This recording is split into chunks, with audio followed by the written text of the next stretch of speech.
Hi friends, welcome back my channel. Friends, ನಾವು ಈ ವಿಡಿಯೋದಲ್ಲಿ ದೀಕ್ಷಾ ಅಪ್ಲಿಕೇಶನ್ಗೆ ಸಂಬಂಧಿಸಿದಂತೆ ಆ ಒಂದು ಅಪ್ಲಿಕೇಶನ್ನ ವರ್ಷನ್ ಅಂದರೆ ಆವೃತ್ತಿಯನ್ನು ನಾವು ಹೇಗೆ ಚೆಕ್ ಮಾಡಿಕೊಳ್ಳಬೇಕು ಅನ್ನೋದರ ಡೀಟೇಲ್ಸನ್ನು ನಾವು ಈ ವಿಡಿಯೋದಲ್ಲಿ ತಿಳಿದುಕೊಳ್ಳೋಣ. ಇಲ್ಲಿ ನಾವು ಈ ಒಂದು ದೀಕ್ಷಾ ಅಪ್ಲಿಕೇಶನನ್ನು ನಾವು ಯಾಕೆ ಈ ವರ್ಷನನ್ನು ಚೆಕ್ ಮಾಡಿಕೊಳ್ಳಬೇಕು ಅಂತಂದರೆ, ಈಗಾಗಲೇ ನಾವು ಆಲ್ರೆಡಿ ಈ ಒಂದು ದೀಕ್ಷಾ ಅಪ್ಲಿಕೇಶನನ್ನು ಯೂಸ್ ಮಾಡ್ತಾ ಇದ್ದೀವಿ. ಅದು ಟೀಚರ್ ಆಗಿರ್ಬೋದು, ಸ್ಟೂಡೆಂಟ್ ಆಗಿರ್ಬೋದು, ಪೇರೆಂಟ್ಸ್ ಆಗಿರ್ಬೋದು, ಯಾರಾದರೂ ಕೂಡ ಈ ಒಂದು ದೀಕ್ಷಾ ಅಪ್ಲಿಕೇಶನ್ ಯೂಸ್ ಮಾಡಬಹುದು. ಬಟ್ ಇಲ್ಲಿ ದೀಕ್ಷಾ ಅಪ್ಲಿಕೇಶನ್ ವರ್ಷನ್ ಅಂದ್ರೆ ಆವೃತ್ತಿಯನ್ನು ನಾವು ಹೇಗೆ ಚೆಕ್ ಮಾಡಿಕೊಳ್ಳಬೇಕು ಅಂತಂದ್ರೆ, ಮೊದಲು ನೀವು ನಿಮ್ಮ ಮೊಬೈಲ್ ನಲ್ಲಿ ಇನ್ಸ್ಟಾಲ್ ಮಾಡಿಕೊಂಡಿರ್ತಕ್ಕಂತಹ ದೀಕ್ಷಾ ಅಪ್ಲಿಕೇಶನ್ ಓಪನ್ ಮಾಡಿ. ಒಂದ್ ವೇಳೆ ನಿಮಗೆ ಓಪನ್ ಮಾಡಿದಾಗ ಅಪ್ಡೇಟ್ ಕೇಳಿದ್ರೆ ಅಪ್ಡೇಟ್ ಮಾಡಿಕೊಂಡು ಇನ್ಸ್ಟಾಲ್ ಮಾಡಿಕೊಂಡು ಓಪನ್ ಮಾಡಿ. ಓಪನ್ ಮಾಡಿದ ಮೇಲೆ ನೆಕ್ಸ್ಟ್ ನಮಗೆ ಈ ರೀತಿ ಒಂದು ಇಂಟರ್ಫೇಸ್ ಓಪನ್ ಆಗುತ್ತಲ್ಲ, ಇಲ್ಲಿ ಮೇಲ್ಗಡೆ 3 ಲೈನ್ಸ್ ಮೇಲೆ ಕ್ಲಿಕ್ ಮಾಡಿ. ನೋಡಿ, ಕೆಳಗಡೆ ಸ್ಕ್ರಾಲ್ ಮಾಡಿ. ಇಲ್ಲಿ ನೋಡಬಹುದು ಕೊನೆ ಒಂದು ಆಪ್ಷನ್ ಕೆಳಗಡೆ ಲಾಗೌಟ್ ಆಗಿ ಕೆಳಗಡೆ ಆವೃತ್ತಿ ಅಂತ ಕಾಣಿಸ್ತದಿಲ್ಲ, ಇದು ನಿಮ್ಮ ಮೊಬೈಲ್ ನಲ್ಲಿ ನೀವು ಇನ್ಸ್ಟಾಲ್ ಮಾಡಿಕೊಂಡಿರ್ತಕ್ಕಂತಹ ಅಪ್ಲಿಕೇಶನ್ ವರ್ಷನ್. ಇದು ಒಂದೊಂದು ಮೊಬೈಲ್ಗೂ ಒಂದು ರೀತಿ ಇರುತ್ತೆ. ಯಾಕಂತಂದ್ರೆ ಮೊಬೈಲ್ ಸಪೋರ್ಟ್ ಮಾಡದೇ ಇರಬಹುದು. ಅಂದ್ರೆ ಕೆಲವು ಮೊಬೈಲ್ ರೀಸೆಂಟ್ ವರ್ಷನ್ ಮೊಬೈಲ್ ಆಗಿದ್ರೆ ರೀಸೆಂಟ್ ವರ್ಷನ್ ಅಪ್ಡೇಟ್ ಆಗಿರುತ್ತೆ, ನೀವು ಅಪ್ಡೇಟ್ ಮಾಡಿಕೊಂಡಿದ್ರೆ. ನಿಮ್ದು ಓಲ್ಡ್ ಮಾಡೆಲ್ ಮೊಬೈಲ್ ಆಗಿದ್ರೆ ನಿಮ್ಮ ಮೊಬೈಲ್ಗೆ ಯಾವ ಒಂದು ವರ್ಷನ್ ಬೇಕೋ ಆ ಒಂದು ವರ್ಷನ್ ನಿಮ್ಮ ಮೊಬೈಲ್ ನಲ್ಲಿ ಅಪ್ಡೇಟ್ ಆಗಿರುತ್ತೆ. ನೆಕ್ಸ್ಟ್ ಅದೇ ರೀತಿ ಇಲ್ಲಿ ಸೆಟ್ಟಿಂಗ್ ಆಪ್ಷನ್ ಅಲ್ಲಿ ಕ್ಲಿಕ್ ಮಾಡಿ. ಕ್ಲಿಕ್ ಮಾಡಿದಾಗ ಇಲ್ಲಿ ನೋಡ್ತಾ ಇದ್ರಲ್ಲ, ನಮಗೆ ಸುಮಾರಷ್ಟು ಆಪ್ಷನ್ಸ್ ಕಾಣ್ತಾ ಇದೆ. ಕೆಳಗಡೆ ಲಾಸ್ಟ್ ಆಪ್ಷನ್ ನಮ್ಮ ಕುರಿತು ಅಂತಿದೆಯಲ್ಲ, ಇದರ ಮೇಲೆ ಕ್ಲಿಕ್ ಮಾಡಿ.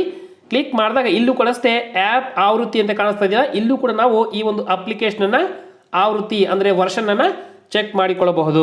ನೀವು ನಿಮ್ಮ ಮೊಬೈಲ್ ನಲ್ಲಿ ಇನ್ಸ್ಟಾಲ್ ಮಾಡಿಕೊಂಡಿರುವ ದೀಕ್ಷಾ ಅಪ್ಲಿಕೇಶನ್ ವರ್ಷನ್ ಅನ್ನ ತಪ್ಪದೆ ನೀವು ಕಮೆಂಟ್ ಸೆಕ್ಷನ್ ಅಲ್ಲಿ ಕಮೆಂಟ್ ಮಾಡಿ.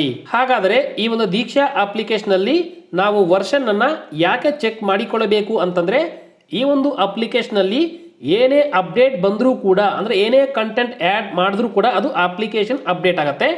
ಅದು ಅಪ್ಡೇಟ್ ಆಗೋದ್ರ ಜೊತೆಗೆ ಅಪ್ಲಿಕೇಶನ್ ವರ್ಷನ್ ಕೂಡ ಅಪ್ಡೇಟ್ ಆಗಿರುತ್ತೆ. ಈ ಒಂದು ಅಪ್ಡೇಟನ್ನು ಮಾಡಿಕೊಂಡಾಗ ಅದರಲ್ಲಿ ಆ್ಯಡ್ ಮಾಡಿರ್ತಕ್ಕಂಥ ಕಂಟೆಂಟ್ ನಮಗೆ ಅಪ್ಡೇಟ್ ಆಗಿ ಬರುತ್ತೆ.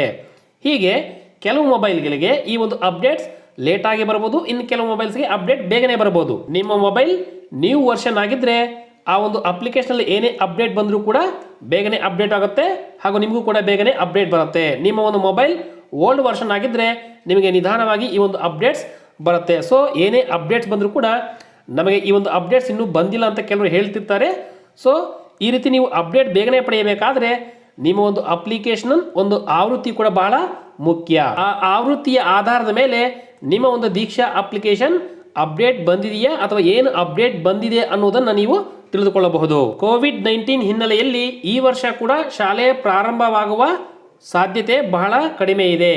ಹಾಗಾಗಿ ಈಗಾಗಲೇ ಕೆಲವು ಶಾಲೆಗಳು ಈ ಒಂದು ದೀಕ್ಷಾ ಅಪ್ಲಿಕೇಶನ್ ಅನ್ನ ವಿದ್ಯಾರ್ಥಿಗಳಿಗೆ ರೆಫರ್ ಮಾಡಲಾಗಿದೆ. ಅದರಂತೆ ಈ ಒಂದು ಅಪ್ಲಿಕೇಶನ್ ಯೂಸ್ ಮಾಡಿ ಸ್ವಕಲಿಕೆಯಲ್ಲಿ ವಿದ್ಯಾರ್ಥಿಗಳು ತೊಡಗಿದ್ದಾರೆ. ಆ ವಿದ್ಯಾರ್ಥಿಗಳಿಗೆ ಈ ಒಂದು ಅಪ್ಲಿಕೇಶನ್ ಅಪ್ಡೇಟ್ ಹಾಗೂ ವರ್ಷನ್ ಬಹಳ ಮುಖ್ಯ. Thanks for watching. Thanks A lot. Jai Hind.